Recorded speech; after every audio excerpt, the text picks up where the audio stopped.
Assalamualaikum mbokk yi di seetaan li nga xam ne mooy gis-gis waxtaane si li nga xam ne rek mooy yóbbu dëkk bi kanam. The Constitution provides President can declare a state of emergency in two circumstances. Now I believe Gambia security is at risk for invasion. He has it right. Constitutional code, as volcano, it can last for 2 weeks.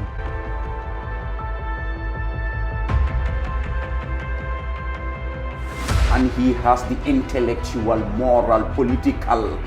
right and grounding is on terra firma.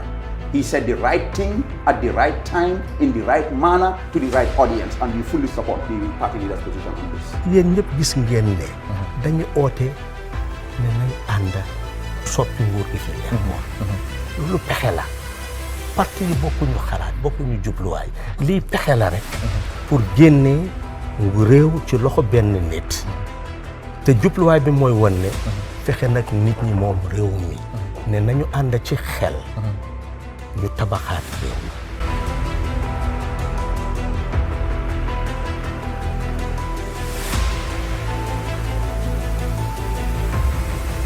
président Adama dafa am mandate ni ko Gambians choose ne na liggéey réew mi mu tànn ay nit ñu liggéey ak moom man ci ñooñu laa bokk maa ngi liggéey ak moom. ngadi ko ani mela ay mul ay tinaro ning te Gambia jaw mul ka wole ta ka foko APRC fananda do tinaro kala alle mo stade le so ka APRC da kala image de da ko tenge isaje fo gamne no ko tenge sila pati ko tenge. You know, you don't say you are putting me in a funny position. Come down me for the COVID agenda. And you can take COVID.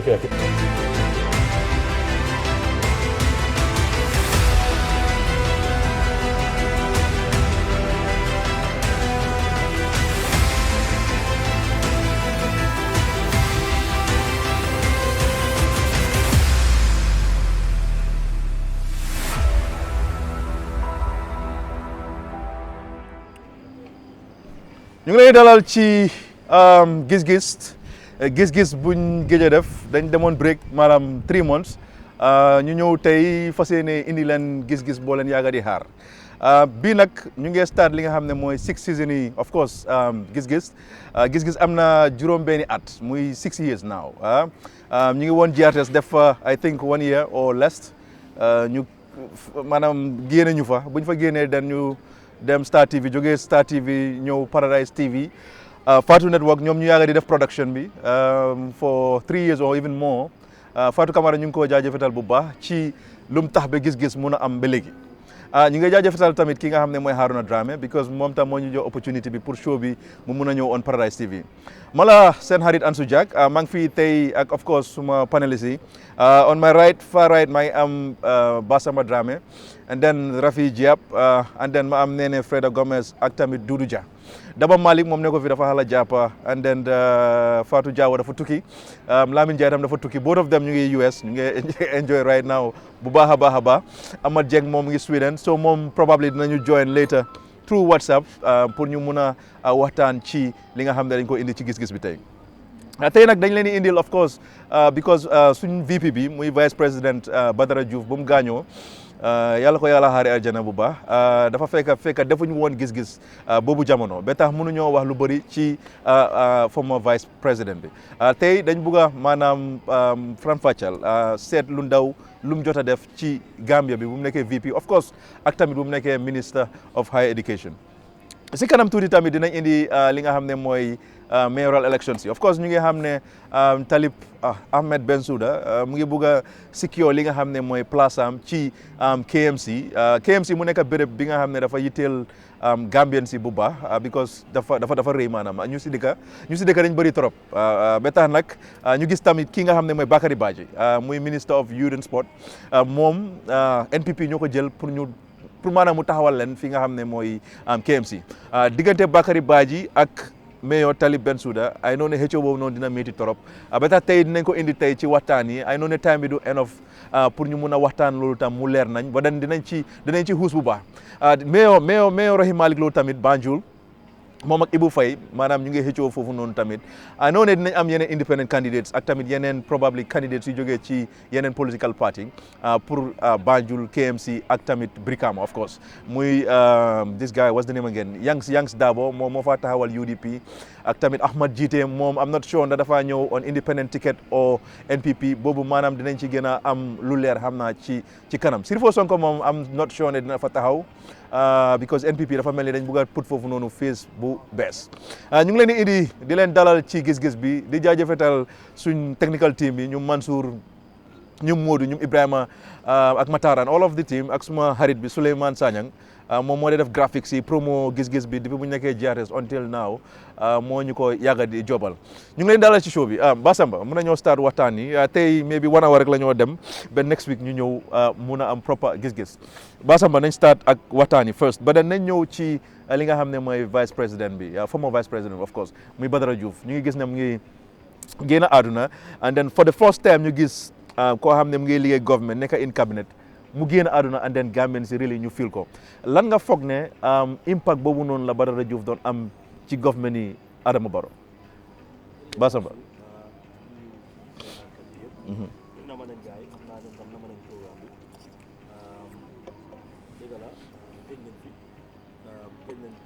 bu yow jëloo mic bi yow TV mu ngi la bëgg a jaase de yaakaar TV yaakaar ko war a break da yow dama muy fen TV dafa am lifi dafa am doole waaw jërëjëf Ansu nama nañ suñ seetaankat yi xam naa ñoom tam nama nañ programme bi del si nañ waat maa ngi nuyu suma brother Rafi Diab di nuyu suñ jigéen bi suma jeeg bi Néné Freda Gomez di nuyu Doudou Ansu jaajëfal di la jaajëfal bu baax a baax yow mi téye programme bi di jaajëfal Fatou Network ak Paradise TV Ansu dëgg la loo xam ne la dafa for the first time ñu am vice président boo xam ne bàyyi nañu fi te am responsabilité yu bëri yoo xam ne ci jëloon na ko woon ba pare Gambien ñu amoon nañ yaakaar bu maximum bu ñëwee mu nekkoon na ministre waaye ñu bëri xamuñ ko woon xam naa technocrate la woon before mu nekk ministre nekk na si educational system bi jàppale def lu bëri waaw ba mu nekkee VP si lañ ko ràññee xam ko because ñëwoon na ci seen first cabinet meeting mu ñëw wax with authority wax yoo xam ne nit ñi rafet nañu ko bu baax a baax a baax Gambian si lañ am yaakaar si moom ne there is going to be a difference in the Barrow's cabinet in President Barrow's cabinet te bu mu ñëwee tamit wone na ne liggéey des na ci government bi après woon naa daf doon waxaa ministre yi directly dana wax ne yéen seen tourisme nii la problème bi moo fa nekk mu seet yeneen ministres yi wax problème bu fa nekk ñëw nag bugg a liggéey ne lu fi doon am du fi amaat mu ne this government moom under his leadership as vice president dina make sure ne all the sectors they work waaw te ñoom ñu bëri am nañ yaakaar da ngaa gis ne sax bu Barrow waxutee sax ñoo ne Barrow taana na koo xam ne wala Barrow liggéey taana na koo xam ne liggéeykat la te loolu nag luñ ko doon luñ doon sentu mooy dina lead cabinet bi jàppale Barrow de président Barrow pour liggéey bi dem waaye yàlla dogalee ko noonu waaw léegi fu mu nekk nii wax bi mooy léegi kañ la Barrow di taana ba pare kañ la moo taana vice président dina ñëw si loolu dina ñëw si kan la moo war a mën a taana next pour mu war a nekk vice président waaw ok Rafi sa gis-gis ci Badara liggéeyam in between bu mu noon saaf government bi asalaamaaleykum this being the first gis-gis si at bu bees bi maa ngi nuyu ñëpp viewers yi am na ñu bëri ñoo xam ne daal ñu doon yàkkamti pour ñu doonaat show bi saa yu ma gisee nañ ma laaj xanaa show bi dañ ko cancel na show bi lii waaye daal daf leen ne woon rek bu ngay ñëw dañ nekkoon break so maa ngi wish all the viewers happy new year ak at bu bees bi ñoo dugga si di yàlla def lu ñoo bugg yëpp si at bi yàlla am maa ngi also nuyu suñu panélistes yi yëpp very happy to see all of you looking very radiant and very fresh and my man here looking like an ambassador na moom sax la ñoo def si ñu fi look like ambassador I'm an ambassador I like the way you said looking like actually an ambassador. Suma brother ambassador. So I'm very, the vice president's passing was very sad because I think for the past 5 years of this regime, he appeared to be a breath of fresh air in terms of what he represented. Because it's unfortunate for the 5 years, this regime has been viewed to be a very corrupt one. In terms of things you know happens in Dekabi. And he came out and was very bold. A public servant which is to serve. That place not for you there to go and make money, but to actually serve the people. So I think that made him have a lot of huge public sympathy. And I think that was why when Boom Ganyo, a lot of people were sad. And also if you also look into his record, his past record, you can see he's a really, really public servant now. Throughout his life, he dedicated all his life serving the public, from being a teacher and all those things. So rest in peace and mumuje ajana. Okay. So I think the best way that we can pay him for what he has done throughout his life for this country, moy ñu maintain legacy, and legacy moy pour public servants change sen attitude. You hamne so be nga ne nak wone public servant, you are really there to serve the people and not yourself. Okay. So Lolo is very important that you maintain that legacy of Badara Diouf. Okay. I think that's what he ñun bari lolu len ko gisé. Okay. But also we are hoping whoever is going to replace him dina nek someone of his caliber ko xamne dina mëna bring sanity and bring those things that he represented as a human being. Okay. Thank you. Okay, Rafi. Nene, sa gis-gis ci Badara, and then ñu dem ci Dudu. Ansu di la jaajëfal di jaajëfal suma càmmeñ yu ñaawut yi fi toog ni except Kena di kontaan rek ne dajewaat nañ beneen yoon niñ ko daan defee waaye duma def dara lu mooy di jaajëfal ñi nga xam ne ñoo ñuy seetaan saa yu nekk ni ko Rafi waxee rek nit ñi namoon nañ ñu forom ba ñu ngi lay laaj gis-gis kañ lay ñëw lu xew a gis-gis du ñëwaatin waaye pour wax seetaankat yi rek ne Ansoo waroon a takka jabar waaye lim jafe woon dafa ndaw soo ñu fooma takkali moo taxoon loolu lañ doon pareel soo dajale gis-gis amutoon sponsor waaw gis-gis amutoon sponsor waaye fu mu nekk nii ñu ngi waaj a am si sponsor soo xëj na dinañ waajal takka bi sponsor dafa ne boori décembre so loolu moo waraloon ngeen ñàkk a ñoo gis dinañ gis ñoo gën a sawaree sax suñu so léegi naka suñ fan yi soo leen bëggee rek ngeen di gis-gis saa yu nekk jéem leen ñoo sponsor nañu takkal Ansu jabar ndax gis-gis du amaat break loolu mooy woon suñ jafe-jafe waaye namoon nañ leen lool soo leen di namee ñun ñoo leen raw di leen jaajëfal rek di leen dalal ci beneen gis-gis tey mooy commencement bi di wax ne rek season 6 bi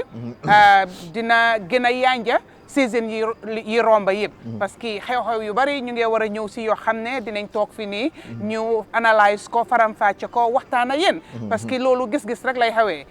lu nit ñi dut wax la gis-gis di wax lu nit ñi dut laal ñun la ñuy laal ne ko cëppeet so bii may gën a yaanja waaw pour ñëw ci sa lajte ba rek Ansu dafa doonoon tiis boo xam ne fo naa ne du Gambien si rek la laal bépp boo xam ne yaa ngi nekk Gambien di eewoo biir Gambia di uyoo doomi Gambien laal na la parce que ci nit ki la nim meloon la ak nim dundee life am dundinam moo taxoon nit ñi yëg ko nit ñi mettitlu ko ba pare mu doonoon waxtu boo xam ne tiis dafa bari woon ci dëkk bi parce que soo ko xalaatee bi ñoo sul solo standing foguma ne teg na ci 2 weeks or 3 weeks rek Badara gaañu because nit ñaa ngi ci wax boobu noonu xam nga dalalanguñ sax Badara gaañu mu doon nit koo xam ne ku nit ñu respectoon la nit koo xam ne dafa indi waatoon yaakaar ci xeli nit ñi pour ne Gambie xëj na jubluwaayam dina commencé di tegu ci yoon loolu yaagul rek yàlla jël ko waaye nag ñu nangul ko yàlla di gërëm yàlla pour dunda gim dunda parce que bu yàlla buggee rek ñun ñooy ñàkk so di sant yàlla rek di ñaan ne yàlla fam nekka yal na ko gënal fi mu jógee suuf sedd ci kawam yàlla aar iir njabootam bi seetaan dee Badara biñ ne dee na ba biñ koo suul li xew yëpp keroog biñ koy suul si assemblée foofu noonu di seetaan télé muy doomam bi képp ku wax foofu noonu oncle am bi oncle Alpha Kane koo xam ne góor gu ñëpp a respect biir Gambia fii nii góor gu am kaddu góor gu am taxawaay kooku kum taxaw wax ci yow bu ne da nga bon rek war nañ laa seetaat waaye bu ne baax rek kenn waru cee teg baat parce que du waxantu nga jógee foofu am doomam bi ñëw joxe tribute bu daw yaram wax papaam kan la woon ak naka la dundee naka la wàccee boppam nga jógee foofu noonu am the minister of justice Dawda Jallow man the takeaway point mooy when Dawda spoke the whole speech bim ne here lies in state a man who believes believes in state who worked in state or died in the service of state that was pour man the takeaway moment and lim wax noonu it was like a spot on about the person that was lying there so di ñaan yàlla rek ne du ma ne ñu am a duplicate of Badara but a replicate of Badara it will be very very important te képp kuy ñëw na xam ne fi nga starté baa bi already dañ ko set so high fi nga starté high na te duñ bugga nga wàccee ko so na borom pare roll sleeves sami xam ne daal réel nañ ko foundation bi fu ma mun a starté mu liggéey te ñëpp bokka it support bi ñu joxoon Badara ñu pare pour jox ko kooku su dee kooku it pare na pour liggéey askan bi pare na pour liggéey ci dëgga comme ni ko Badara waxee rek keroog bi ñoo def seen retreat bi ni mu ko waxee mënuloo liggéeyal dëkka su dee liggéeyaloo ko ak jub understand nga ak dëgga so na borom ñëw liggéey si jub liggéey si dëgga su boobaa askan bi yëpp support ko pour dëkka bi mën a jëm kanam thank you very much Doudou Dia sa gis-gis ci beneen jërëjëf Ansu man dinaa starté suma brother His Excellency ambassador Basamba Dramé boobu laay tàmbalee nuyu ko di nuyu brother Rafi sant ko gërëm ko bu baax Queen of Giss Giss nee waaye li gën a duuf ci cin bi daal Ansu laa ko jagleel di wax ne Giss Giss am na juróom benni at 6 years loolu su waree am tey dañ gëm ne sa góom-góom sa farlu xarañ ak mun li nga def moo tax mu agsi fii am na ñu bari luñ songoon di ko def dem ba ci digga ñu càng dematut kon ñu ngi laa ndokkale bu baax a baax ñaanal la mu gën a jëm kanam ci at yu bëree bëri waaw di wax tam ne waaw man si ñu ma laaj gis-gis kañ la gis-gis naka la waa Ibo Town ñoo am force si man saa yu ma fa duggee rek ku nekk di laajte so loolu moom bëgg naa ko feeñal fii pour ñu bëri xam ko di am mbégte ak kontaante li nga wax ci vice président bi dinañ continuer di ko ñaanal yàlla jégal ko yéreem ko xaare ko aljanna ci yu gën a kowe man li ma xam ci moom laay wax loo am ne dama ko gis dégg ko ma fekkee fi mu tàmbalee mooy Meet the People tour bi in 2001 no in 2021 gis naa melokaanam ci wàccee boppam ci dal ak tey ni moo jëflante ak nit ñi waaye li ma ci gën a yéem mooy député yi bu ñu leen doon waatal dafa xaw a tardé ñëw mu ñëw fekk tuugu yëpp fees mu gestu xool fu nekk gisut fu mu toog comme ci kapet bi si suuf fu am step foofu la ñëw rek toog man fi ma toog loolu daf ma yéem torop ba am ku ñëw. fekk mu ngi nekk vice président. non fekk mu ngi nekk ministre. waaw temps boobu mu ngi nekk ministre nekkagut vice président. waaye pour won la sa ne am na ñu nekkoon ci kanam pour man waroon nañoo mun a jóg may ko mu toog. man ci gannaaw laa toogoon. waaye gis naa ne kenn faalewu ko waxul dara mu gis ne comme que teelut a ñëw rek fi mu toog noonu man daf ma yéem musuma gis lu mel noonu. waaye li ci gën a am solo mooy retreat bi nga xam ne nguur bi defoon nañ ko suñu waxee retreat maanaam ñoomi neen ñu def waxtaan seen biir xool lan ay jafe-jafe ak lan moo ko war a saafara kàddu yu mu fa gaaral ba bi mu génnee àddina nit ñi ñu ngi koo séddaale pour wane ne waxam kon am na solo nit ñi amoon nañ yaakaar ci moom ku mel ni man dama góomoom ne wit moom wécceeku wala soppeeku seepooku dina doon mun a am ci doxalin bi nga xam ne moo nekkoon ci nguur bi te ba tey soo ma laajee damaa ne ñi fi mus a nekk vice président ci réew mi fii ci moom waxtu bi mu def within juróom-ñetti weer 8 months he is the best man suma gis-gis ci wàllu nit ñi nuñ ko nawee melokaan bi mu wone ci oyof ak farlu bu mu am ci réewam bugg a gis réew mi mu dem feneen kon du ñun rek ñoo ñaaka waaye même ñu nekk biti réew ñoo xam ne liggéey na ak ñoom ñu ngi seede jëfam comme ndokkale yaa ngee ñëw ñu baree ngee masaw li nga xam ne moom moo am kon dinañ wax ne ñàkk nañ ki nga xam ne comme li nee na wax rek ndax dinañ am ku nduroo ak moom wala ku mel comme moom dina jafe waa ñu ñaan yàlla jox ñu maasam waaw thank you very much doguma la nag convoy bi sax moo gën si convoy vice président yu ma gis yëpp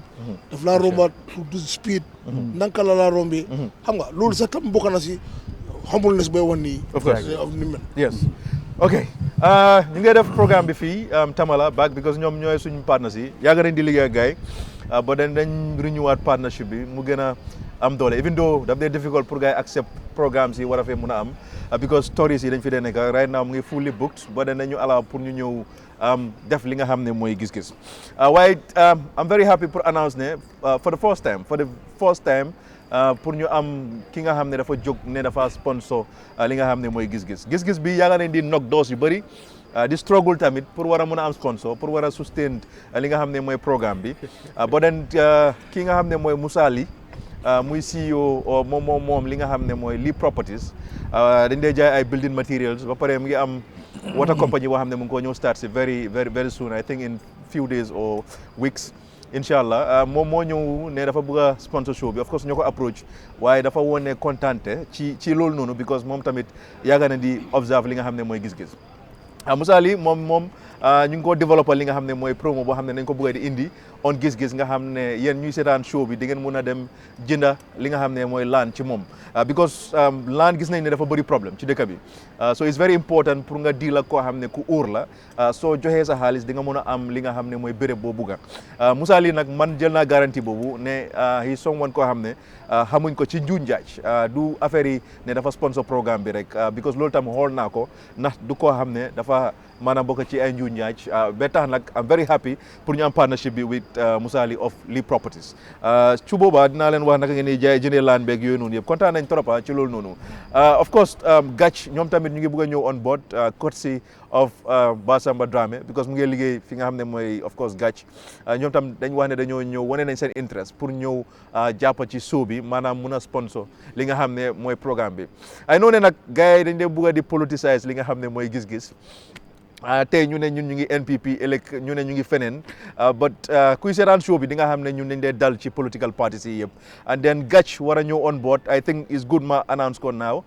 it doesn't mean ne dafa dictate li nga xam ne mooy suñ programme bi or duñ mun a am benn sponsor boo xam ne dafa ñëw muy censor of course suñ show bi loolu duñ ko allow but then I'm very happy and thankful and then nga extend so yeah but then Gach group mooy Gach group compagnie bi rek yeah but then am na benn production bu ñu nekk di develop so daf gaa yi am maanaam tomato bu gaa yi di defar fii ci Gambia naka la tudd sax Jeja ok Jeja tomato so ñu ngi ko defar fii Gambia fii boori Lamen loolu yëpp nañ ko indi si show bi ngeen koo gis ak ñeneen am na ñeneen ñu nekk di ñëw on board duñu révéler agum seen tour until ñu somehow finalize with them nañ dellu back si waxtaan yi Basamba now quickly right now soo xoolee Sakuli Baro bi and then nga xool government am bi also cabinet bi kan nga jàpp ne or probably am yaakaar ne Baro war na ko mun a appoint as vice president because position bi fit na ko and then su ñëwee dina serve well not really comme Badara sax waaye na ko jege somehow Ken Wow. yeah but then obviously foog ñu am vice president nañu wante dëgga So la yow kan nga so si cabinet bi si not only cabinet government ak Sakulam waaw NPP man xëy na ñu si look at the extension of the circle but si cabinet bi kenn dañu waxante dëgga kenn jegewut Badara su dee kenn jegee na Badara dañ gis liggéeyam si ministre yam dañ toog nañ fi ñu ne kontaan nañ ci ministre yi fii many of them the reason why we're here all the time and talking all the time because we are not happy with many ministries we are not saying they should be perfect but there is a room for improvement a lot of room for improvement soo demee xam nga right now reshuffle mu ngi am reshuffle bi xaw ma kañ lañ génnee press release some of them démb lañ report some of them even when they report there is even pour ñu introduce leen ñu woon leen is a problem I don't know whether ñu fa nekka they want to resistant. They don't want to receive the new PS or they don't want the change. I like the change. I mean, the government, they have a reason for the change because some people, they will go to one place and they want to be stuck there because they have an agenda. Reshuffle bi, so they have an agenda. You liggéey mo la fa yóbbu mun nañ laa yóbbu everywhere. Waxoon naa fi woon soxla nañ expert ñu nekk in the particular way. So you say reshuffle baa ngi am. But the president have a reason. But I will tell you, within the cabinet, I cannot see or I cannot recommend anybody to replace Badara. There are people ñoo xam ne they are competent. They are not in the cabinet. They are not even politicians. Man, if I have to advise President Barrow, President Barrow has to look outside of the box. Don't only look at within your cabinet nga génne kenn replace kenn. Look, Gambians si bari nañ fi ñoo xam ne dellu nañ jógee bitim réew ñu doon liggéey UN. They are how to call it diplomats. ñoo xam ne mun nañ koo represent nekkal ko a very good vice president. Okay. They are not. You don't need to have a politician to be your vice president. Badara, he was not a politician. This man is a technocrat. Koo xam ne la moom bu mu ñëwee liggéey moo tax mu jóg. Moo tax bu mu ñëwee mu xam ne ministres yi ñu bari liggéeyuñ. Ministres yu bari liggéeyuñ. So moo tax mu jóg mu wax am na nu mu waxee nga xam ne kii xam na ne ñii liggéeyuñ. Okay. So yow naka nga taane ñoo xam ne liggéeyuñ kii di leen adresse nekk ñoo ko mën a lifin ñoo ko replace. It's not possible. Let the president, I advise the president to look outside. Xool mu taana kenn koo xam ne ñun yëpp bu ko taanee because everybody's looking. ñu ngi wax tur yoo xam ne fii tur yu funny yoo xam ne suñ ko fi defee vice president dëkk bi dina yëngatu. Man I don't your example so amee sama nga wax sa exemple man aw ma exemple bu ma joxee waaw boo ko déggutee lu tax nga ma laajte exemple waaw man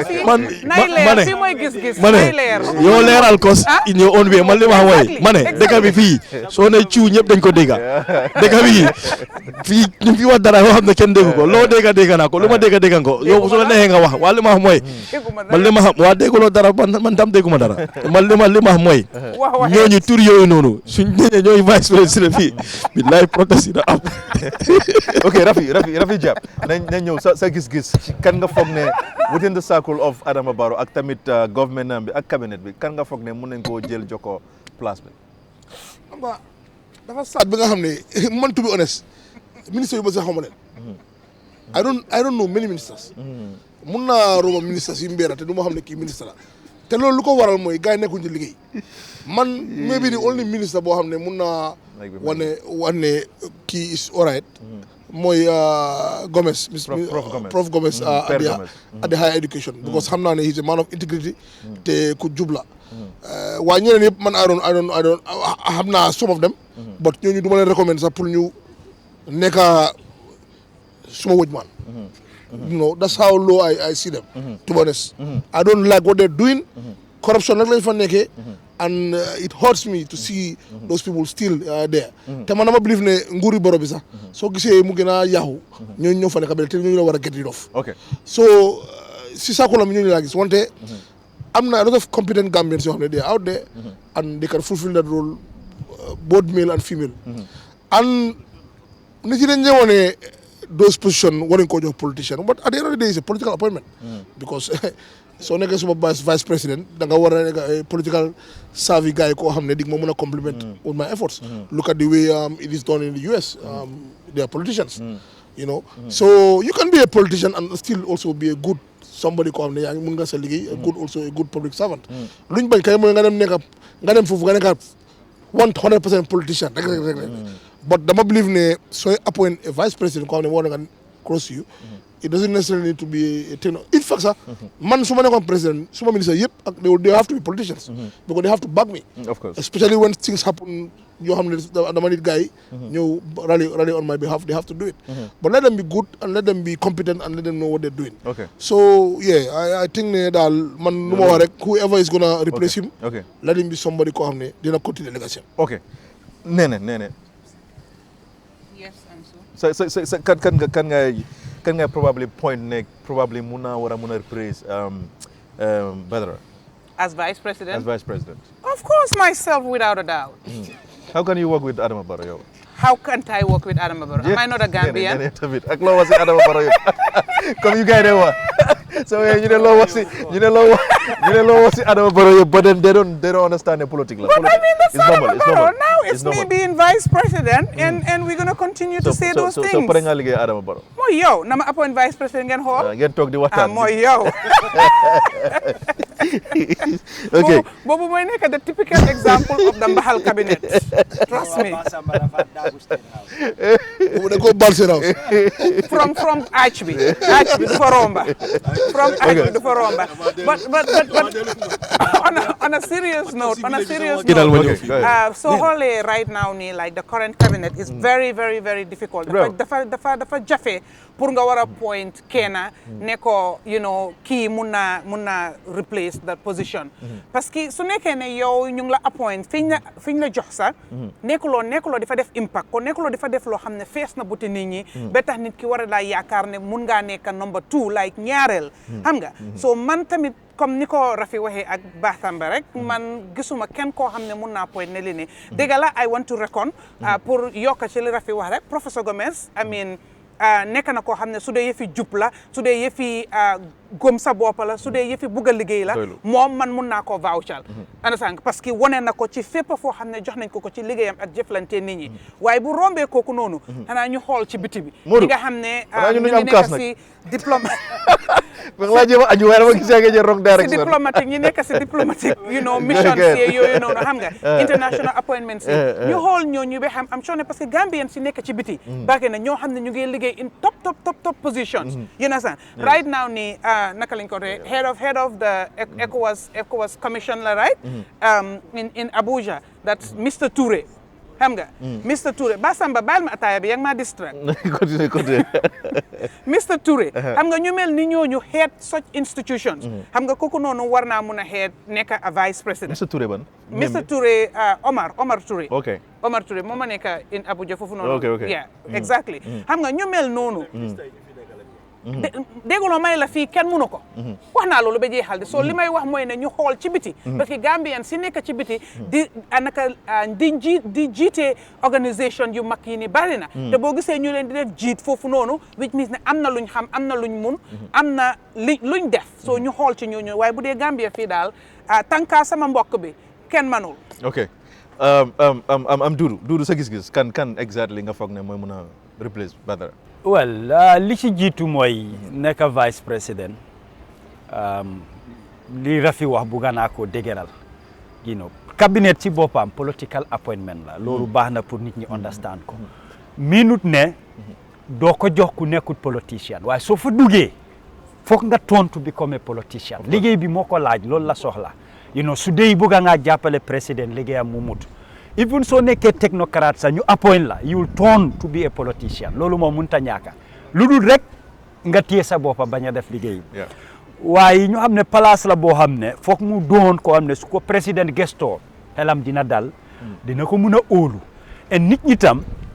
ñi moo jiite dinañ am yaakaar ci moom surtout cabinet su fa président nekkul war na laa mun a dajale wax luñ mun a dégga sant leen ñu def so quality boobu daf ci am solo torop man soo ma laajee kan damaa ne nañ jéegaani ci biti ku mel ni Fatou Bom Bensouda man gom naa ne war na koo mun a nekka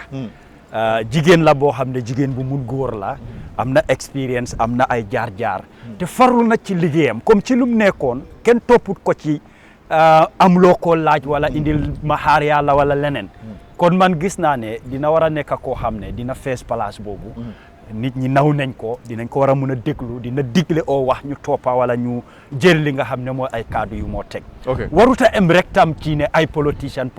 réew mi la ñoo wax waaye président tam bugga na koo xam ne ku ko toppa ñu mun a déggoo mu déggal ko santa ko muy def léppalum teg ci loxoom tam mu yóbbul ko nit ñi dinañ nangu ne comme lu ñoo wax rek ndawal buur la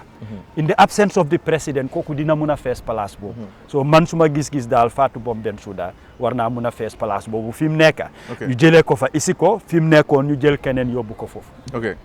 ok xam nga luy tax nag mu affaire bi di gën a jafe am soo ne muy tax muy jël Barrow time parce que Barrow bëgg na koo xam ne bu la jëlee doo xool tuugoom bi doo xool place am bi da ngaa ñëw nga liggéey waaw exactly so loolu dafa difficult because ñu ci bare ñu ko wóor dañ bugga lim bugga so dafa difficult pour mu mun a dem ba gis ne digga kii bi sut comme ni mu ko waxee rek Badara bëggutoon place am bi waaye ñeneen ña fa nekkoon yëpp lam place am bi lañ bëggoon soo ko naa ne loolu moo gën a tax da ngaa ne ñeneen ñi moom li mu ko waxee moom man waxinam lay wax ni mu ko waxee moom cuusut kenn de Badara rek moo bëggutoon toogoo of course waaye xam nga I think the mistake bi mu def mooy ñooñu ne su dee Darboe la party leader la te party leader wanted to be president su dee ay naka la Aïssatou Touré la Aïssatou Touré was also a party leader of an independent whatever te kooku tamit presidency la doon ut Aïssatou Samba Diém tam the same thing I don't know why mu toog time bi nii soo wax loolu noonu by the fight now léegi fi nekk because of time tey duñ yàgg si gis-gis bi bu baax dañoo just def 1 hour then next week ñu ñëw ñu indi leen gis-gis bu mut bu boo xam ne dina leen maanaam jox loo leen soxloon yëpp loo leen namoon ci programme bi léegi fu mu nekk nii dañoo ñëw waxtaan ci of course affaire yi mayoral bi dañoo starté KMC and then ñu dem Banjul and then ñu dem Brikama because these are areas yoo xam ne they're very important to Gambians yëpp so nañ start ak KMC Basamba Dramé now in KMC of course incumbent bi is Talib Ahmed Bensouda and then liggéey na fa within first time am bi gis nañ mu create some parks you know and gis nañ tamit trucks yi ñuy pick mbalit yi ak yooyu noonu so far they're doing well of course man Abuko laa dëkka from Abuko down yëpp dama dee gis gars yi di ñëw di pick mbalit si every week gis nañ tamit some roads yu gars yi create ak yooyu noonu ak yeneen job yoo xam ne mu ngi ko create within KMC within this short period of time boo xam ne mu ngi serve as mayor and we've seen Bakary Badji as minister of youth and sport gis nañ num guided through football team bi I have a friend boo xam ne mu ngi ci football team bi so I know lu mu leen dee defal of course football team bi dañ doon struggle a lot pour war a mën a am private flights yoo xam ne dañ leen di yóbbu to destinations yu gars yi bëgg a dem gis nañ say di ko di si dugal loo xam Bakary Badji through the government ak tamit gis nañ tamit parks yoo xam ne mu ngi ko of course initiate ak create pour youth si mun a am fu ñoo play ak yooyu noonu and other things yoo xam ne ñu ngi ko def within some revamp yu moo def within NEDI you know ministry am daal on dam so compare the two because man xamaguma ñan ñooy ñëw pour utile place bi but let's talk about ñoom ñaar rek first Basamba ñoom ñaar kan nga foog ne mooy the best person for the job? Ansu, I think that's a very direct question. For now, I don't think I can compare them because Bensouda moo fa nekk. te noo ko waxee Bensouda bu mu fa toogee liggéey bu mu def you know ak nu mu consolidated support from everywhere. And Bakary is not there. Bakary was competing with Bensouda some 5 years ago. Including Nyunsa as well. Gis nañ ne you know Bakary win it. So I cannot tell you who is the best candidate for that I can tell you whether Bakary is the best candidate for NPP or not. But I cannot tell you Bakary is the best candidate for mayor when he is not the mayor yet. No. That's a wrong question. No. But Basamba, look. This is someone who never served as minister. Yeah. Right? No, we are not even sure that Bakary is chosen. No, of course he is. He's chosen. Already confirmed, yeah. Okay. No, anyway,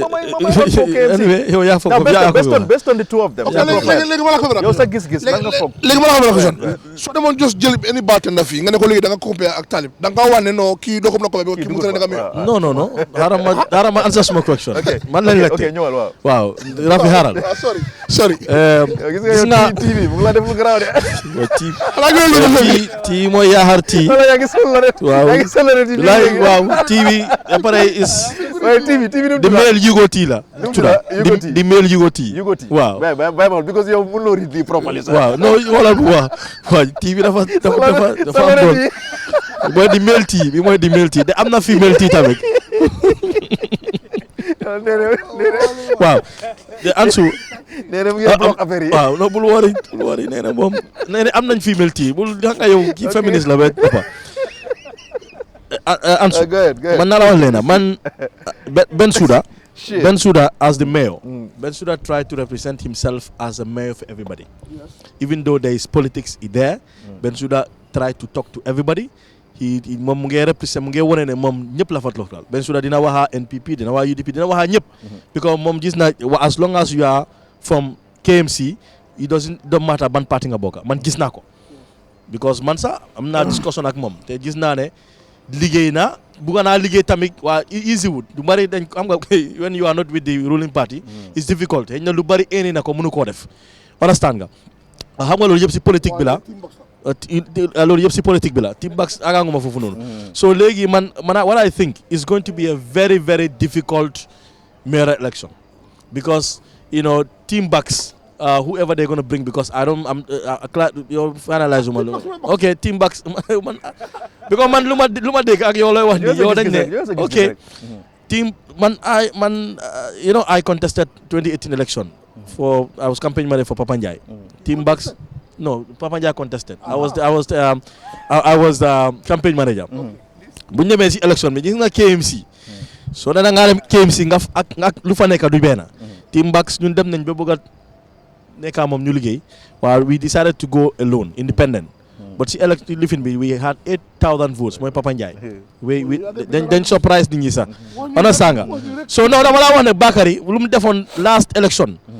am na 5,000 votes try na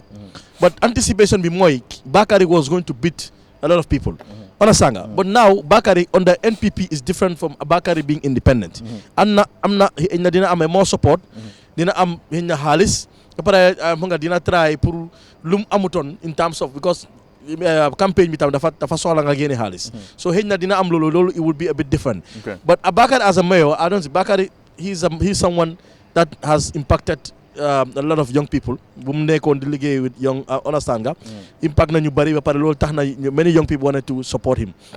based on ne because whether fii la nekk wala fa la nekk they supported him because of his personality lan la fi defoon so now Bakary as the minister def na lu bari lu baax lu bari loo xam ne ñu xam nañ ko si football bi and a lot of things understand nga so recent scandal bi tamit understand nga am na affect na ko tuuti but if that didn't happen I could tell you Bakary will go a long way to compete. So yow da nga consider Gambians yi like normal voters yi ñoom dañoo consider loolu looy wax ni yeah, of course I talk to people they tell me that okay that happened we don't know why and all of that and then ñëw na so maybe understand but he has to come maire bu nekk abuko o tabako xam na loolu of course oh, yeah? boy yow soo posté dara fii dañoo no si soo see si ak wolof si news yi Ansu Jack wala ba Giss Giss ate Ansu Jack ay fenn sa Facebook ko dañ ko read daf na audio mo loolu most of them journalists they don't look for news dañ jey xaar loo celebrity lu mu post wala somebody ñu jël ko def ko news so loolu nekkoon na news now let's come to this follow up rek dinaa ñëw with ñoom Rafi the same question now the fact ne I know comme Talib moom do rely on UDP alone I know ne man I've seen people yoo xam ne they are not UDP supporter and then still ñu ngi laa wax ne ñoom they want Talib loolu laa la fi wax léegi ni personality am nu mel waaw loolu laa la fi wax now when you come to Bakary Badji as well he is someone koo xam ne nit ñi dañ ko respect young people itam dañ ko like just as Talib nu mel and then nga gis tamit KMC man suma area Abuko down certain areas Talending yooyu noonu dafa bëri APRC a lot and then you have the partnership of NPP APRC how do you see that nangay mun a APRC su play into part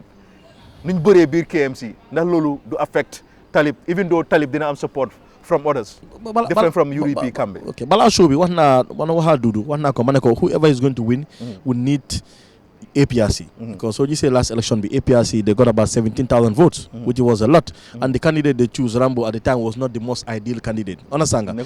yeah exactly it was not understand then they were and the people were scared APRC ni were scared to vote at the time because fekk Barrow ñëw na the president Barrow ñëw na ak UDP xam nga am nañ support so what even though pare ñu bari ñu votal kii ni Bakary APRC lañ tamit so defee loolu with that vote nga xam ne bari nañ fa so man I think APRC for now because ñaari camp la and if they are able to talk pour ñu déggoo they will have a huge impact but nobody can win without talking with APRC yes on both sides on KMC because APRC su demee mu taxawal candidate bu APRC mu taxawalee candidate ba vote bu moo jël ñooñu that vote could have been for Talib or could have been for somebody. So once they have that vote, then they are taking votes from a potential winner. Understand? So whoever is going to win is going to convince APRC not to put a candidate, but to support their candidate. Okay, now Basamba. Now Rafi, say Giss Giss on the two of them. Sorry. Man, this whole thing, I'm really happy. Rafi, Mike. This whole thing, I'm really happy.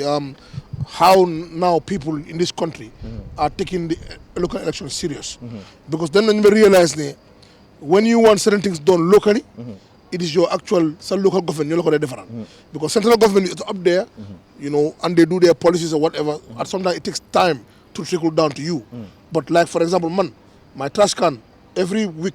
am na ñu ko dee collect loolu is not central government is local government am na yenn streets yu mën a dem yoo xam ne amutoon light léegi seen because local government I have lights am na place yoo xam ne da ngaa dem amutoon tali léegi am na tali because local government so I'm very happy ne these chairmans ak mayors ak they are not taken serious and that is really good in our politics and in our democracy moving forward so and to be honest we really need to give kudos to Talib especially because Talib moo ñëw won you how important that seat is and because of the transformation because of the things that he's lu moo def si council bi ba pare nit yi di ko gis so moving forward to the not dinner easy between the two of them looking at same profiles I think it's going to be very easy for Talib and the reason why I say this is because of I interact a lot with the people on the ground. I can tell you one of the biggest youth groups within KMC they came to my office the other day seeking for sponsorship am na benn paddle bu ñu doon def and they came they also told me ne ñoom they have decided within all the youth bodies in KMC that they want to support Talib and the reason why they say this is because they want continuity because ñoom gis nañ Talib projects yu mu def si KMC and they don't want to put somebody else there to come and mess up with all those projects and these are things that they see physically that they are seeing projects yaa ngi fa ñu ngi gis parks yi ñu ngi gis everything that Talib has been doing and they want to see that continuity xam nga soo recall immediately after the elections bu Barrow suivre presidential bi Lamin Njie was saying the mayoral is going to be the same and I told him that you guys forget ne politics even 1 week is a long time in politics maanaam ba pare tam Talib is an incumbent te African politics generally is very difficult not even African politics worldwide it's always very difficult pour nga génne incumbent so Talib doole bu mu am ak lu mun a campagne ñeneen ñuy ñëw duñ ko am ba pare man su ma xoolee sax affaire yi team box bu gaa di wax nii man su ma nekkee team box sax that's very funny because yow soo xoolee di system of government mu ñu am Bax is like on a national level he's not on a local level because he's a minister he's serving the executive so right now if he comes down to campaign as a mayor dafa mel ni mu ne ko demote because from a minister because moom literally if he was the minister of local government you are the boss of all the chairmen and mayors in the country so moom su waree jël that position now from a minister going down to mayor dafa mel ni ko demote but now Rafi the fact so but don't you think in terms of politics for example president we will consider Talib as someone ko xam ne am na potential bi pour nekk probably president or mu run as candidate then maybe dañ ko bugg a teel a dama tànkaam yi that's the reason why ñu ngi indi koo xam ne moo gën a mun a probably challenge within Barrow's government muy Bakary Badji in that sense na dina nekk demote yes it's still a demotion because of you are a minister and now you running for be a mayor so man that's how I see it because it's just logic when you are a public servant you da nga bëgg a move up so you're in a certain position la ko wàccee dafa mel ni dañ la demote okay you have a different opinion but it's just logic you are serving at an executive level at national level and now you are now a mayor loolu is a demotion take it su la neexee nga spin ko ni la neexee waaye it's a demotion so Talib advantage bu moo am mooy one he's an incumbent two youth yaa ko votal ba 3 Talib dafa nekk tam UDP candidate boo xam ne he's always able to get people that never votes for UDP to vote for him because da nga gis di jóg ñu ne la man Talib laa dem votal dama pour votal UDP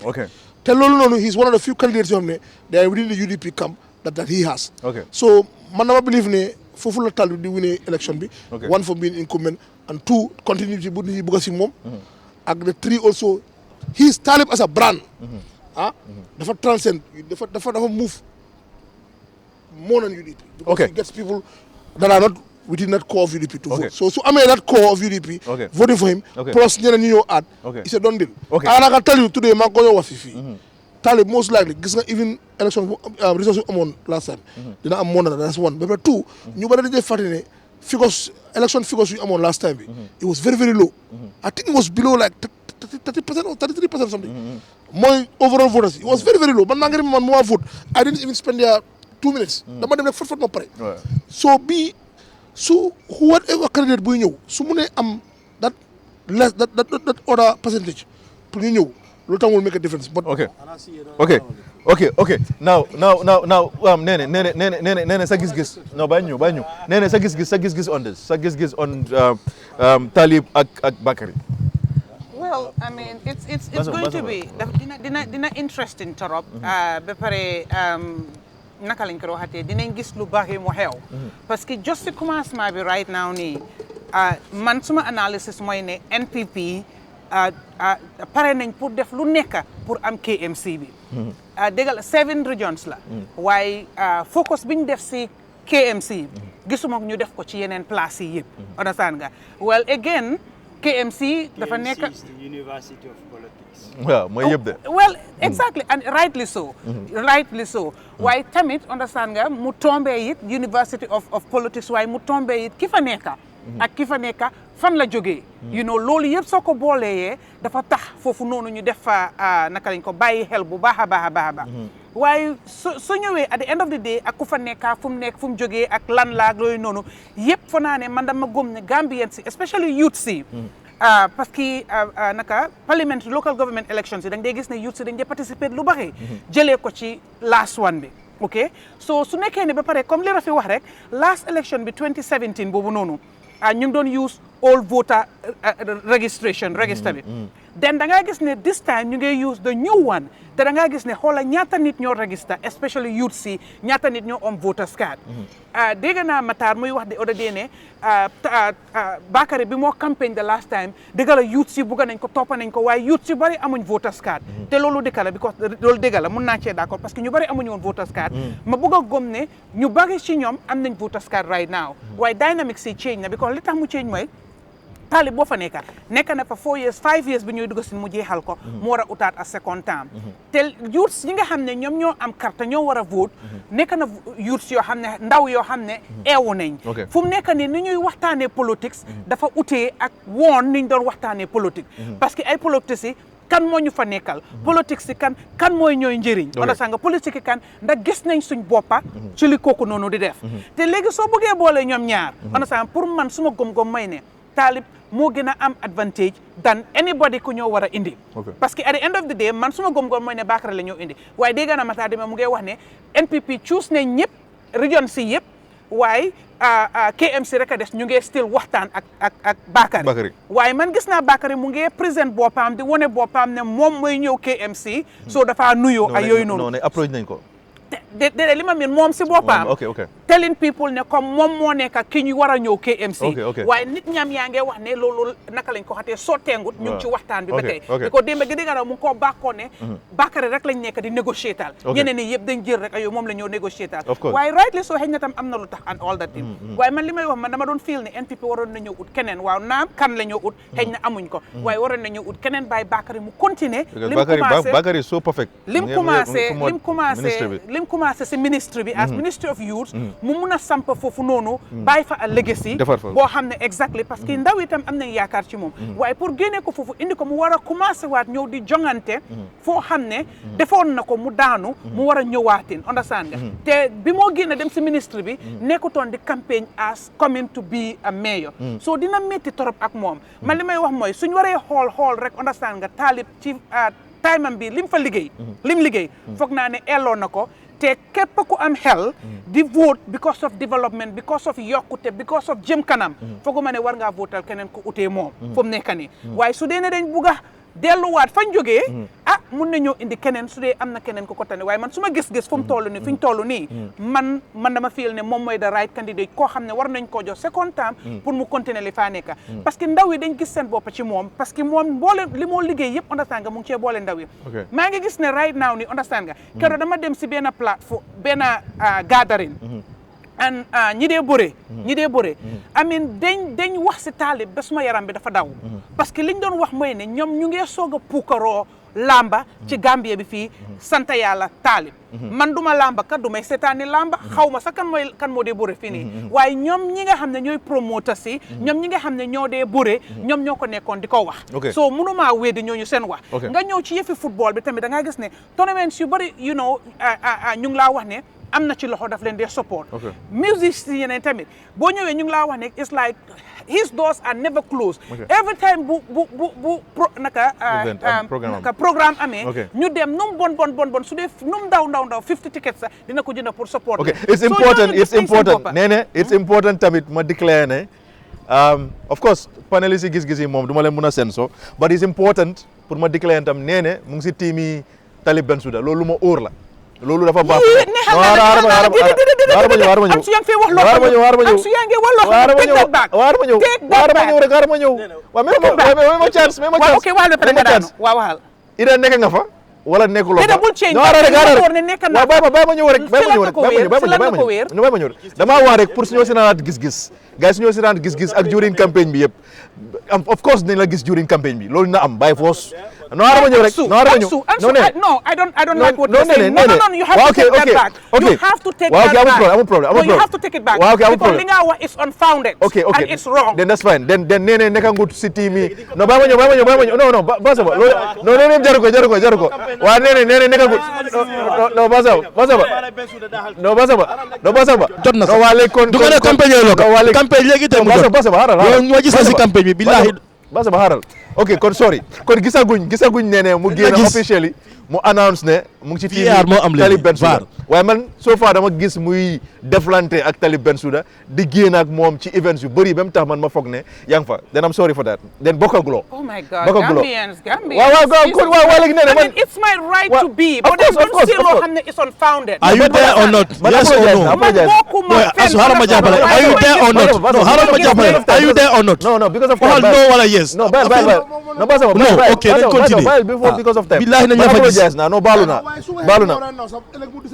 waaw that's fine waaw go ahead nene and that's what I was saying as we stand right now bokkuma benn team bokkuma si WhatsApp group bi kenn bokkuma si WhatsApp group bi kenn or whatever I only go and align man li ma dee wax mooy understand nga du ma bokk du ma xaar ñu boole ma ci si municipal bi laa dëkk dama gis loo xam ne mu ngi xew dama ci am interest dama ci am interest ma dem boole ci suma boppa dem fekkee moo ma ci boole waaye nag su time jotee pour ma war a bokk fen understand nga dinaa bokk you have the right exactly waaye to sit here and announce ne I am I think that was wrong because nu ma gis da nga master affaire yi Talib Bensouda da ko pointé parce que xam nga lan la let me tell you something dama toog ba gis ne mayoral election mu ngi déglu ma explain maybe you don't understand no hold on for the benefit of the man boo gisee ma xam ko man si suma bopp maa dem ba ci office ma laaj ko the question parce que ruuma yi dafa bari Talib dafa corrupt Talib sàcc na Talib lii man du may waxantu man du ma wax rek ëllëg suba ba mu ñëw dama ko waxati man maa dem ba office ma laaj ko this question and the guy removed things and showed me here and there I read it gave me documentation I read it moo tax I am able to speak on the things that he has done because that's what I've done but nothing else man duma UDP campaign you luma Talib or whatever but I can speak to the things you have no UDP I'm not right for def loolu noonu of course exactly no UDP loolu moom loolu comme guddee bëccëg yow kay nekk la UDP no ëllëg mën naa taxaw léegi nee I can do that also but as we speak I am not no UDP kay nekkul fa loolu mun naa ko wax man xam naa oui wa léegi nee na léegi nañ ñëw sayti baaxi baaji yo lay reetaan sa xarit bi nga xalaat Sabally man dama moytu Sabally léegi man léegi turam sa duma ko wax si télé bi wala maa dem bindal full page soo bro bi boo tooñee moom nga expect daal sa gannaaw soo bëgg ñu daal sa kaw man pare la turu fàtte naa ko so léegi Bakary Badji naa na ñëw si Bakary Badji so Bakary Badji nee na ndax yow fooguloo ndax the fact ne we have APRC ñu ngi around that KMC ñu fa bëri am fa doole ndax loolu du mun a yëngal Talib. Again, my analysis in that is I don't think so. So there was a unified front there. Then did I believe ñëpp suñ bokkee understand because right now remember the coalition partners that formed to go into the elections in 2021 they are no more. There are so many fragments right now ni ñu gis PPP mu ngi wax ne NPP dañ leen tuutil or boole wuñ leen or whatever understand nga APRC am sure ne suñ ko waxutee sax soo demee ci biir di nga xam ne kontaanuñ ci luñ leen jox because fii nañ ne elloon nañ lu leen jox ci la ci local government election ci joxuñ leen benn mayor au chairmanship waaye ay councillors lañ leen jox am sure ne ñoom xam nañ fii nañ ne elloon nañ pour am su dee benn chairmanship la o mayoral or whatever exactly because of ñoom fi ñu toll ñoom gëm nañ ne ñoom naka lañ ko kilo lañ ci affaire bi duñ ci libar soo ñëwee si NRP tamit ñoom luñ leen jox rek dañooy jël ñoom duñ complain parce que ñoom luñ doon la soo ñooñu noonu duñ leen ci boole soo yeneen partners yi nga xam ne ñoo bokk ci coalition parce que seen coalition bi is huge waaye boo ci gisee going into the local naka government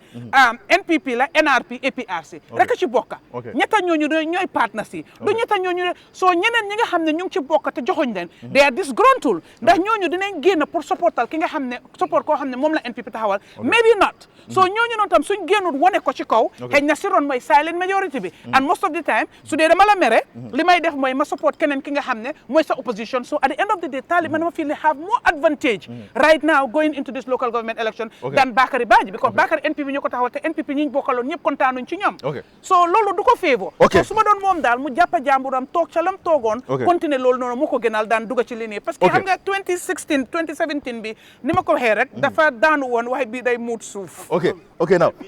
Doudou Dia sa gis-gis ci ñaari candidates yi for KMC waaw Ansu li jiitu KM suma mu ne wa ci dëkk bi fii mooy di centre lu xew nit ñi suñ génnee Westfield lañ jëm fooguma ne am na place bu gën a xumba Westfield ñi protest sax ku jóg Westfield fuñ mun a jógee daal fa la ñoo dem daje kon solo boobu moo nekk ci xëccoo KMC te war nañ koo xëccoo tam ngir soo xoolee lu bari wàllu institution li féetee within the Kanifing municipality fooguma nekk na si yeneen region si tam soo ñëwee ci wàllu local government soo am na solo bu baax a baax a baax te suñu waxee council tey local government act bi loi bi lu mu wax mooy li nga jël ci nit ñi 60% da nga ko war a delloowaat ci nit ñi ma ne loolu ba tey amagut depuis bu council sosoo ak tey amul benn mayor boo am ne nekk na fa ku ko def ci région si yëpp nag sañ naa taxaw wax ko 60% boobu su fekkoon ne ñu ngi ko doon def wala mu ngi doon am tey KM dina passé fii lu bari ñu ngi ko wax ci développement waaye soo wëree ci kaw tali bi lañ nekk di wax nañ dugg ci ruxa yi ak yeneen place yi da ngaa foog ne sax liggéey amut moo tax ma ne 60% bu ñu war a delloo ci nit ñi loolu amagut su amee rek dañ koo dunda ñun ñëpp dañ koo gis léegi soo ma laajee ci ñaari candidate si pour man Talib mun naa win Bakary mun naa win des nag ku nekka naka ngay doxalee politique lu nekka rek stratégie la tactique la technique la soxla du rek ne ci parti la bokka sa parti kese du la win loo because of lu tax ni ñoo defee politique bi fii weesu na loolu yi fi mbokka ci la bokka yi fi xeet ci la bokka yi fi dëkkandoor ci la bokka yi fi xamante ci la bokka den juróomeel bi mooy lan nga mun a dig nit ki mu gëm ko ma dig ci kaddu kese de dig loo xam ne nit ki dina am yaakaar ne ok kii su ma ko fa bàyyee wala suñ isee keneen dina ko def juróomi yëpp daf ci am solo te ci dëkkuwaay laal na fi yuut si lañ bokka mag ñi si lañ bokka jigéen ñi si lañ bokka ñetti xaaj la ku nekk war nga am loole naa jagleel ba mun a naka lañ laa nangulee pour nga war a mun a am sa karta yooyu yëpp ay stratégie la ok du ma toog ci programme bi fii wax ko jëfini boppam la li tax ma ne ku nekk mun naa win des na naka la ñoo doxalee benn leneen li ci nekk mooy Talib Assane incumbent am na advantage parce que kenn du nekk incumbent nga ne teguloo xaalis pour campagne loolu ku la ko waxut la dëgg kenn du nekk incumbent teg na lu bari ay projet lu mu wax ne loolu la bëgg a liggéey ci lu mu teg li jiitu defu ko woon waaye wax na ne mu ne léegi loolu la bëgg a isi pour ñëw def dëgg la kenn perfectut ku nekk su toogee ci place loo liggéey am na yoo xam ne nit ñi nañ ko gisee ne loolu warut a nekk priorité pour man KM laa juddoo fa laa dëkk suma yëpp fa la nekk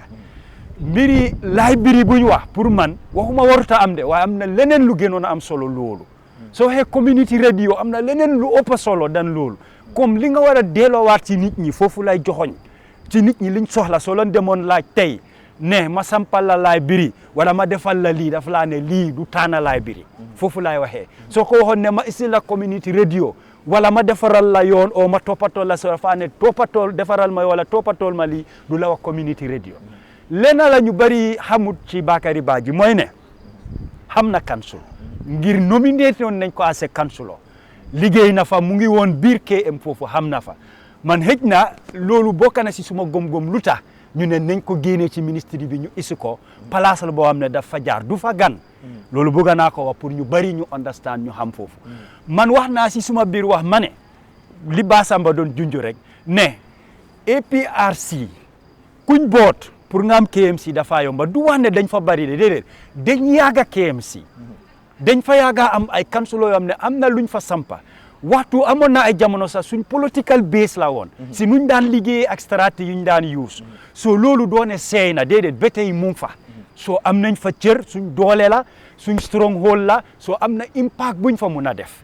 waaye bari waay rek du loolu lan ngay def ba mun a am nit ñi loolu stratégie boppam la moo tax ma ne both sides ku nekk mun naa win so foofu nga ko xayma doo rek jël mbir mi nga wengal ko beera boo dafa soxla liggéey dëgga te bokk na ci campagne boo xam ne dina métti jóg na nekk jongante bu tar te képp ku win tam li nit ñi di séentu ci yow dafa kowe torop soo ko delloowut ci nit ñi wala nga jox leen ko rek doo fa amaat beneen taam muy Taalib muy Bakary képp ku win toog fa even soo ñëwee ees taam bi ñëw nii parce que dafa am lu bari lu nit ñi lu bari lu nit ñi di séentu lu bari lu nit ñi xam ci wàllu koom-koom sax ne kansul daf ko dee mun a am lu bari loo xam ne mu ngi feeñ ci waaru finance ne collecte nañ ko waaye again mooy li ma la 60% juróom-benn fukka bi nga xam ne moom nga war a delloowaat ci nit ñi ndax mu ngi egga ci nit ñi yëg nañ ko te léegi ñu ngi ci teg seen bët di xaar pour mu ñëw ci ñoom soo leen ko joxul rek doo leen mën a naxaar ok so Dudu yow yaa ngi amoon interest pour taxaw ay noo ne ñu nge discuss about these two candidates but yaa ngi amoon interest pour nga taxaw lana xew in between dana nga change sa mind bi or well particular candidate or what leeral naa ko si yéena media waaye jamono yi lu bari wàññi naa media lu bari ngir suma ay soxla laa nekk di toppatoo ngir media bi da ngaa daw rek ba sa daala jeex amuñ luñ laa jox bugga suñu réew tam moo tax ñu koo jox du ne dañ jox media gannaaw waaye dafa am yeneen soxla yu ma liggante man ci suma waala nit ñi every day ñu ngi maa call di ma laaj ndax di nga taxaw wala doo taxaw ma ne leen lii suñ éene wane nañ ko ndax dinaa ko def suñ fa àggee dina feeñ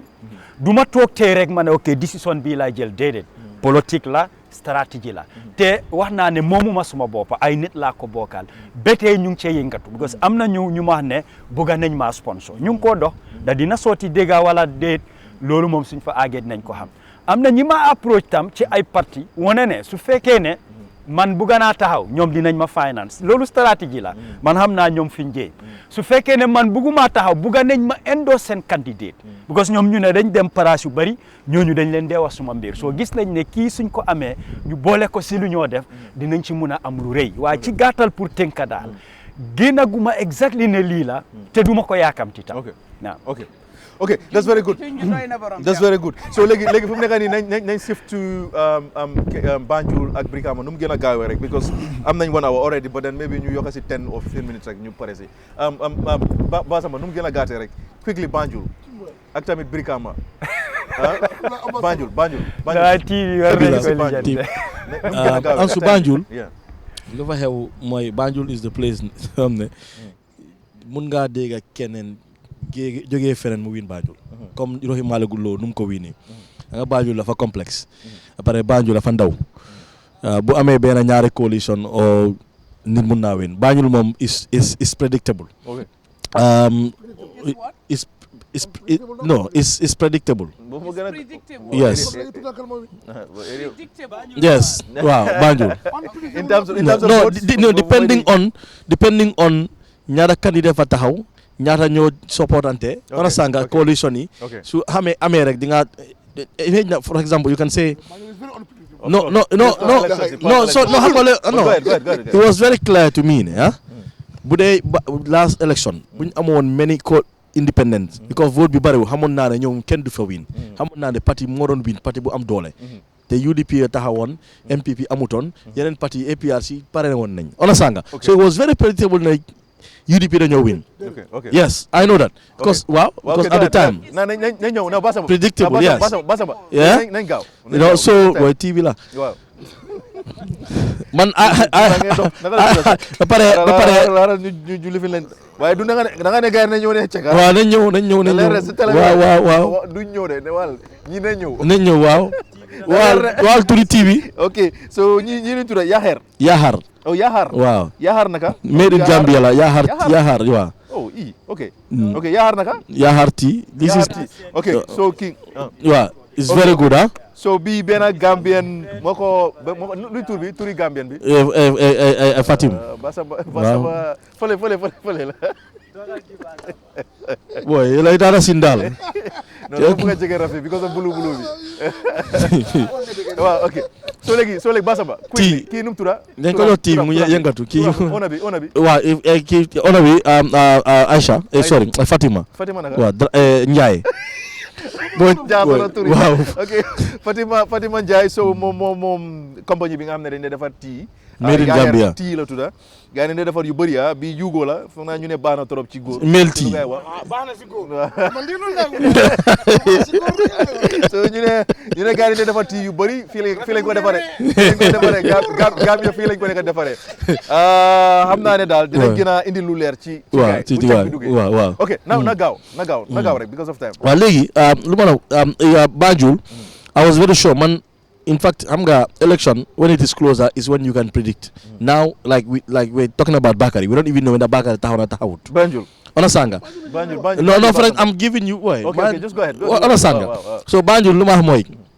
It is easier to tell who is going to win when the election is closer. But for now, it's difficult to say. You don't know nyara candidate faneka. The Banjul moy. No, understand dafa jaxase word si rek. Go ahead Basaba. Understand nga mo li wax moy no but it's going to be difficult for Rohey Malick Lowe because lu ma gis moy maa ngi gis councilom si ñu ngi def ay press conference ñu ngi génne ay papers ñu ngi génne ay dossier waaw dossier waaw ñu ne corruption yi nii so loolu bàyyi ma wax loolu loo xam ne la loolu is very damaging for her te on councilom sax well, which is so different from what is happening in UDP. In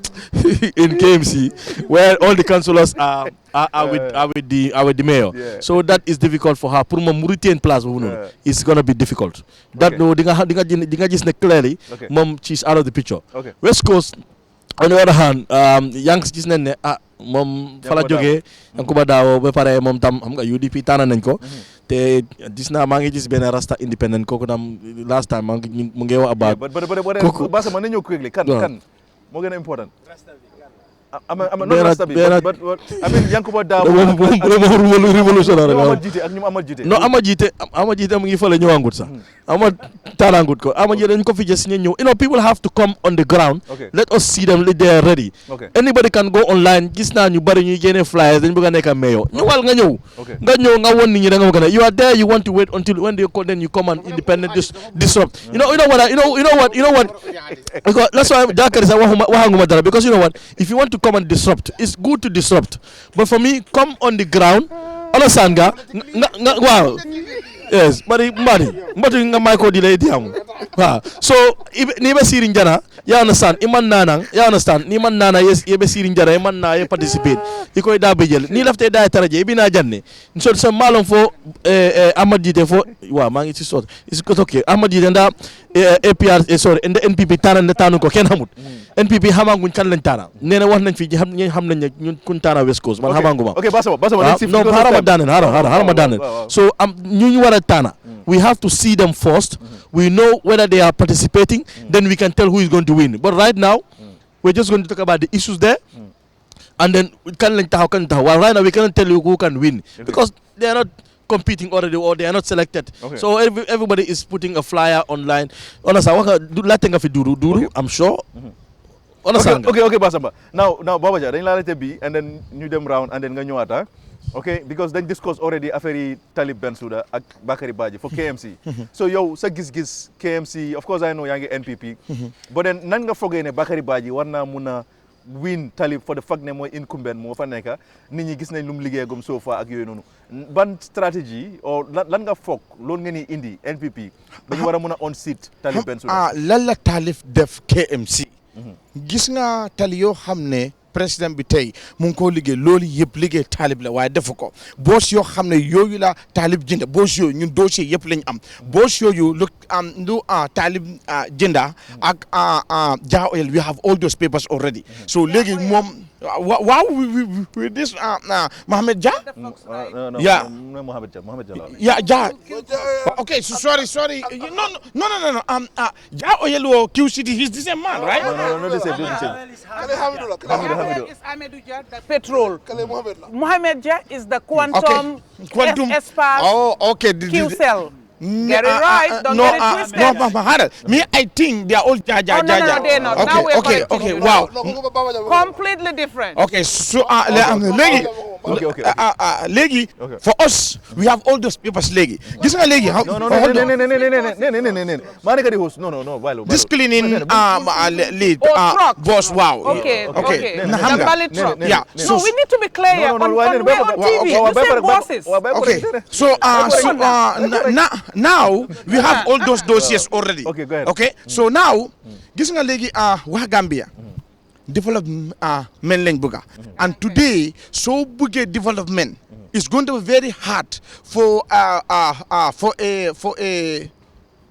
opposition mayor to work with the president. Why? Gis nga because if you are opposition yaa ngi indi some project president bi mun naa teg tànkam du mun a jàlla xam nga hold on no it's not exactly it's not right and that's what is happening in this world xam nga so waa KMC tey ñu ne xale lañ bëgg a andi development loolu moo tax we bring them a fresh blood Bakary Badji tey su fa nekkee waa KMC président Bakary Badji bunta bu mu nok tey mu ne project bi la bëgga lii la bëgga the president is going to approve it and we will make sure it happen xam nga so li moo tax tey pour am a opposition mayor it's not going to help bi kamate KMC we don't have no loans there there's no loan all those project now you are seeing is from suñu tax living waaye léegi Bensouda loolu yoo xam ne yoo la jël is almost $1 billion so I'm sorry the living wow xam nga so then okay loolu moo tax is going to be very hard the facts that we are having and it's not all the councillors are behind Bensouda. I was doing a campaign talking with some councillors. Wax boobu dina ñëw. Wow. No, why councillors? I can tell even not only UDP but even other political parties and they rally behind. Did it? Yo. I'm just saying. Wow. Okay. Wow. Okay. No. Boy, I'll be back in the next 3 months. I'm coming back. I'm coming back. Okay, Basa. Because of time. I'm going home next week. Okay. 3 months time I'm getting you. Okay. Boss new government mo fi nek na masakunda basiri. Okay, Basa. Okay, Baba. Masakunda basiri. Okay, Baba, ñu ngi ñëwaat back. Now, Rafi quickly sa gis-gis on Rohey Malick Lowe Banjul with Ibu Faye. No, man, the thing is ñaari Rohey Malick Lowe soo xoolee election bu mu win on first time bi man I was following it very closely and the way she won it mooy moom because of yeneen candidates were so many so they were all eating from each other's votes waaye moom she was able to consolidate the UDP vote foofu noonu especially around T Road area bi Tobacco Road area bi foo xam ne moo nekkoon base UDP in Banjul but what she also did was she was able to get chompy from all those ones and when you added them together moo ko jox victory waaye ñeneen ñi ñoom they were all eating from each other and that is why they were able to lose waaye moom backlash bu mu am mooy soo xoolee history of boobu nekk mayor she was always having this back and forth with councillors bi apparently even hold sa council meetings with them so all the time nga gis ñooñu dañoo oote press conference and they talking about they can happen in council. And these are councillors in their local wards. And if they gang up also during the campaign, you campaign against her, that might also affect her. But also the for depend on one candidate indi. Because Ibu Faye, I think is well known name NPP. But man namade word diga ñu bari sëriñ ma ne kii nga xam ne sax mënut a amee su stadium bi nan lañu mën a amee Banjul dama lay déggal loolu I'm not saying ne man dama ko wax dama ko déggal lu ma déggal laay wax so I think moom tam his image ak his strategy moo use pour because look sometimes I think Gambia léegi dem nañ si level boo xam ne it is not just with money or with the backing of the incumbent that makes you with election because soo xoolee election bi diggante Touma Njie ak Oswada Oswada was backed by NPP but Touma as an independent was still able to win him so moo tax kii moo wax ne Banjul is predictable Banjul moo gën a unpredictable Gambia yëpp Banjul kenn du dee mun a xam naka nga win election because Banjul mun ngaa gis kuy support nit ba last minute mu change maanaam mu support keneen ki of course naa ne ñëw Brikama quickly Brikama tamit candidates yëpp Yankuba Dabo rek lañ gis ak ko naka waaye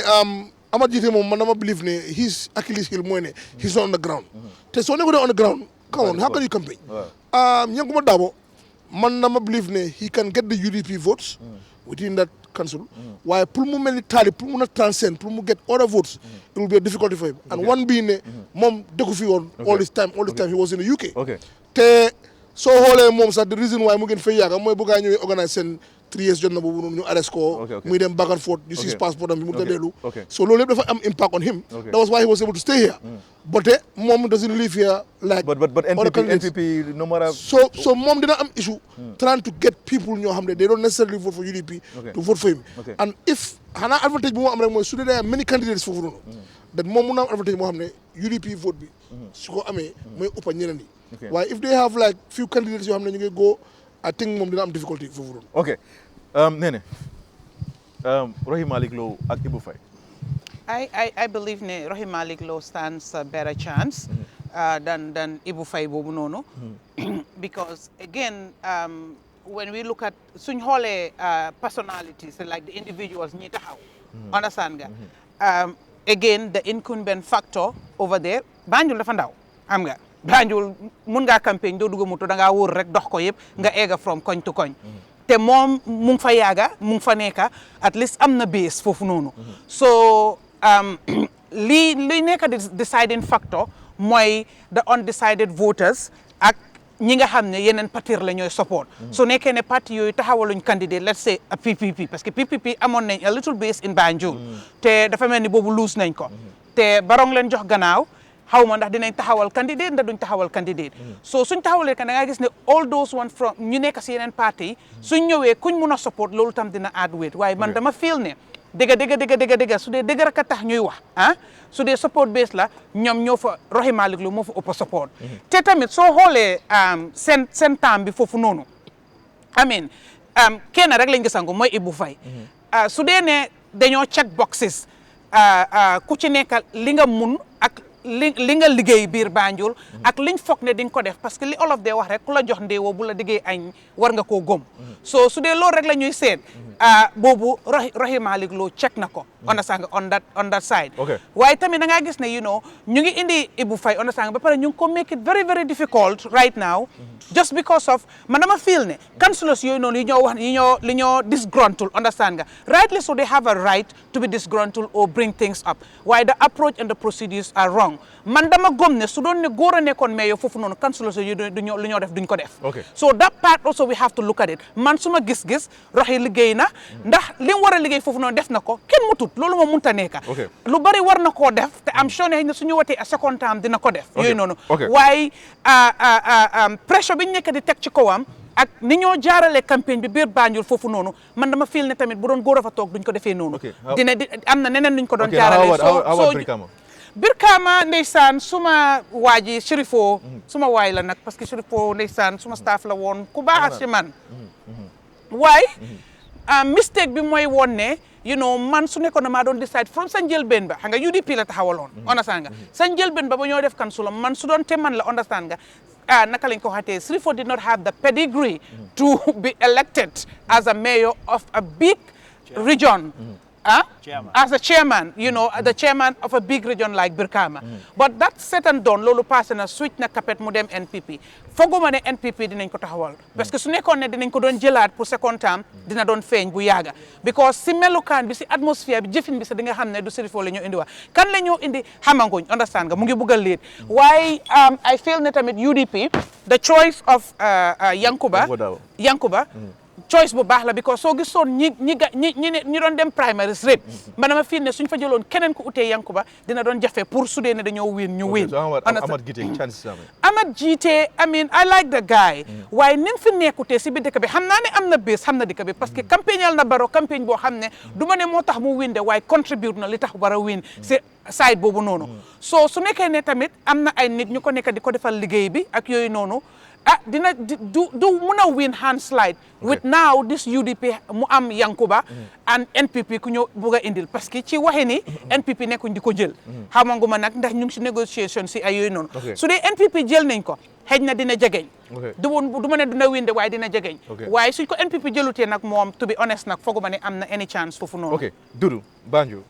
well pour man Banjul during the registration laa mun a wax Rohey Malick Lowe joxe na attestation loo xam ne advantage am la moom on top of that the only way out pour alliance bi mooy dañoo ñëw together waxante dëgga pare pour ànd liggéey without that Rohey Malick Lowe dafa am advantage already and léegi-léegi yenn audio yi ñoo dégga division dafa am ci ne tuuma ku mel ni bu fay daf ko baag daf ko support ni moo nekk independent candidate so ñeneen ñu nekk NPP li ñoo gis mooy payback time la politicien doo diis da nga oyof and doo toppa ne démba li moo xew rek dama nganka duma bàyyi dañ war a toog waxtaan li passé mu passé ñu ibbi a new chapter for the greater good of ñëpp without loolu dafa jafe torop pour Rohey Malick Lowe ñu génnee ko fa moving on to West Coast candidate si yëpp génnaguñ waaye li ma la mun a si Yanks Darboe mooy UDP am nañ seen base and as at now is not divided mooy amuñ ay independent ñoo samp ak yooyu so fekk loolu ñëwut ñoom lañ la mun a ne seen base bi is intact again politicien du diis Amat Gite pour man nañ ko engage buñ ko bàyyi mu taxaw dina am lu mu wàññi gis nga independent doo ko dee xeeb dafa mun naa win sax because nit ñi ñooy decide is based on choice waaye soo filee ne kii nekkul ci parti du win mistake la nit ñi tey ni politique bi di doxee dafa uute ak démba nit ñi they make informed decision boo xam ne wax kese du leen dee yóbbaale waaye foog mu am li nga teg lu leen a mun a convince pour ñu jox la carte pour man ba tey is not late nañ ko engage moom ak ñeneen gis nga dañ ne mbooloo mooy doole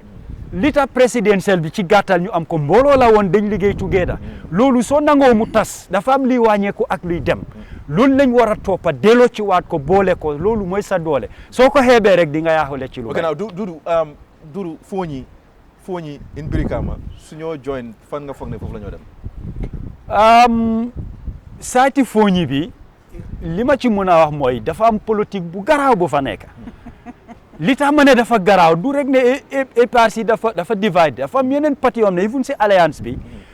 dañ dee bugg a ñëw against APRC pour won président bi ne APRC amatul doole gis nga ñu ngee daanu fa mel ni nit ki ñëw ne la maa yow la mu dem dugga fele ne bu leen ko saaneel karta politique boobu mu ngi faa dox ñu bëri ñi seetaan suñ dégloo nañ xam ne kii li moo wax xam na ko et loolu tam dafa war a change su ma doole mooy sa doole but I heard ne there are people yoo xam ne they working with UDP te ñu ngi jógee fooñi I'm not sure waaye dégg naa ko si nit ne gaa ngee liggéey ak UDP is that happening Ansu politique interest la ku ko nanguwut da nga desee understand politique interest bi nag interest yi dëkk am na interest yi sa community am na interest yi sa famille am na ak sa personal interest bu mu ci mun a nekk interest la moo tax ma ne bul xeeb nit ki tey soo gisee nit ki ñu ne ok kii mu ngi liggéey ak UDP du firi am na lu tax suñ la joxut léegi am na luñ laa dig war naa la ci gannaaw ne man ñu bari start nañ di ma approach lan lañ laa tegal mooy na demal independent naa la sponsor iñ na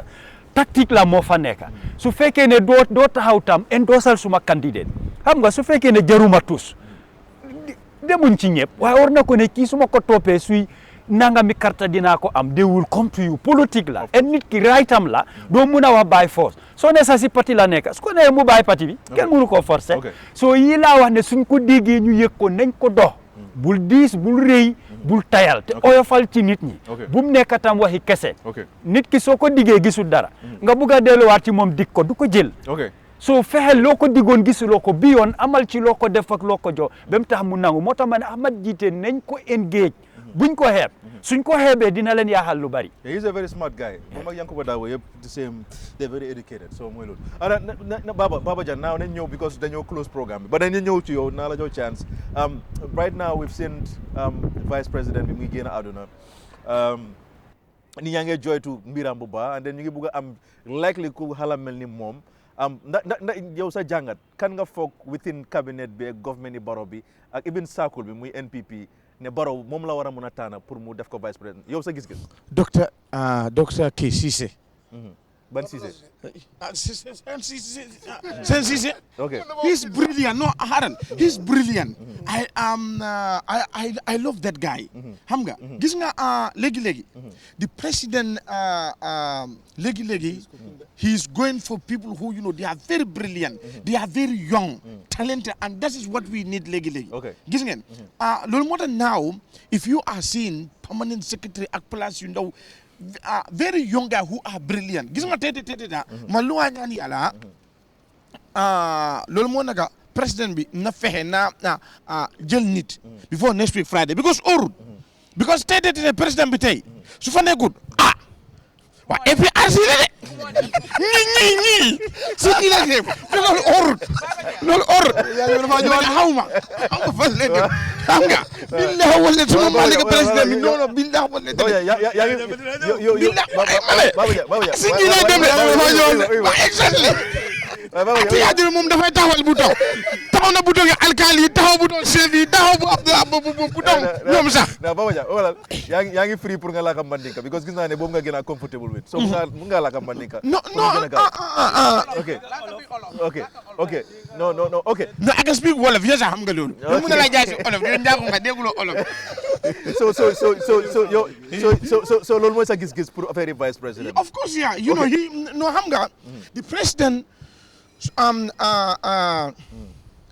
warut a xaar sax even pour 1 week bi sax romba waaw warut a even 1 week bi sax romba right now yàlla rek moo xam what is going to happen tomorrow lu happen on démba loolu lañ gis so if I was the president don't even have 7 days kii romba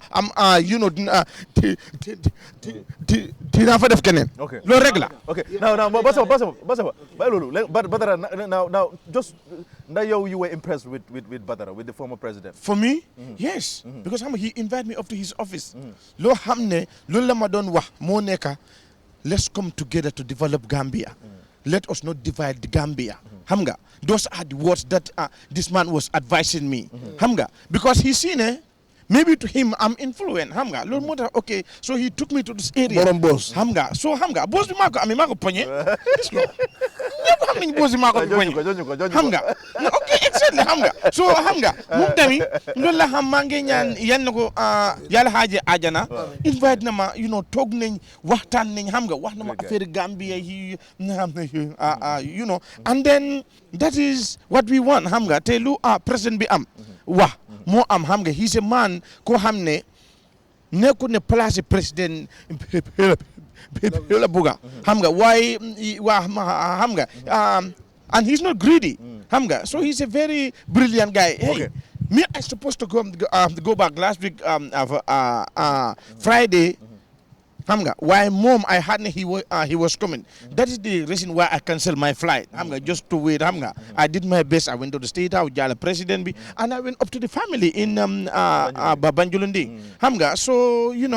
we did what we can what I also think the president also he's wasting time and that's very dangerous he need to live in the vice president ASAP okay now quickly now Banjul KMC ak Brikama NPP fan la ñoo wala KMC no in total na fan la ñoo struggle Banjul dañ ko jël KMC nañ ko jël Brikama nañ ko jël really but why no xam nga kaayu rahimalik loo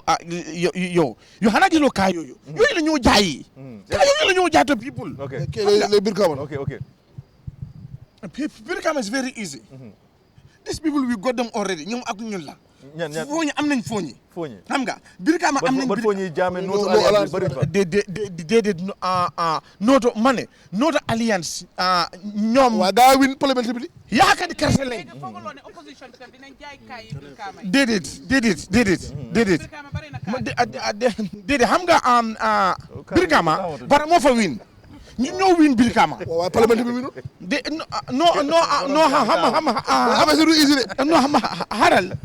xam nga affaire yi parlement bi poste bi lañ génne wut xam nga loolu la soo bii kay dañ koo génne bu baax loolu moo tax maybe I sleeping I was even talk about this parliament I was even so mayoral bi di ngeen di génne xaalis bu baax but do you know ne KMC dina difficult because talib am na background bi am na funding bi am na finance bi you know ñoo xam ne nañ ko mën a support money we have lot of cars that we can sell to the people of KMC okay so lot of land car ay car lu taalif def ay car yu bari ay project yu bari yow this time money this campaign even the president will come and help us yéen daal seen campagne bi car campagne la waaw di loolu money loo def loolu la ñoo jaay ak suñu project yi loo def loolu la ñoo jaay ata ban nambulu KMC ñoo wax ne lii lañ bëgg a wi ngo fenke so jamala wo Iceman silo jamala Iceman silo go e woda manten ñulle bina yel ha jox mo lié ndol we are the ruling party okay now basamba now Baba Jah la nga am pour wax of course sa fans yi ñu la dee follow ak yooyu noonu amoon nañ Baba Jah amoon nañ la woon gis-gis no Baba Jah amoon nañ la gis-gis the other time ak yooyu noonu and then this time ñu am lay génn ba den la nga am pour wax pour sa fans yi then ñu close programme maa ngi nuyu suma fans yi yëpp nañ pare to support for the ruling party. The ruling party is the only one ñoo xam ne. ngomba dam ga na fansole pour ye carte wota ya fay mansa kunde momul sindi ni lafta development wala manse momul sindi wala jita bata bondi kan bar yela fen ko la carte ta e imanta di mo le fo opposition no alma len tankawol maa ngi nuyu suma fans yëpp nañ xam ne man cappaatole fu ma nekkoon démba foofu laa nekkoon ba tey waaw. Baba Jah Baba Jah dama bëgg a jënd mèche bi nii pour sa jabar nga yóbbuwaale ko maa koo jaay. ok kon ba beneen yoon ñu indi leen beneen gis-gis incha allah ci Fatou Network 7 p.m. every Friday 7 p.m. la moo ñëw on Fatou Network and then mu ñëw Paradise TV 10 p.m. ci Friday bu nekk ba next week incha allah di ngeen gis hopefully ñum Lamine Jaay ak ñum Daba Malick jaajëf jërëjëf bye. asalaamaaleykum mbokk yi di seetaan li nga xam ne mooy gis-gis waxtaane si li nga xam ne rek mooy yóbbu dëkk bi kanam. The Constitution provides President can declare a state of emergency in two circumstances. Now I believe Gambia security is at risk for invasion. He has it right. Constitutional code, as volcano, it can last for 2 weeks.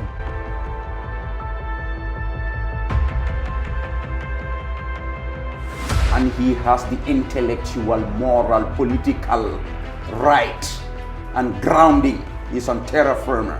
He said the right thing at the right time, in the right manner, to the right audience, and we fully support the party leader's position on this. yéen ñëpp gis ngeen ne dañu oote ne nañ ànd soppi nguur gi fi nekkoon loolu pexe la parti yi bokkuñu xalaat bokkuñu jubluwaay lii pexe la rek pour génnee réew ci loxo benn nit te jubluwaay bi mooy won ne fexe nag nit ñi moom réew mi ne nañu ànd ci xel ñu tabaxaat réew mi.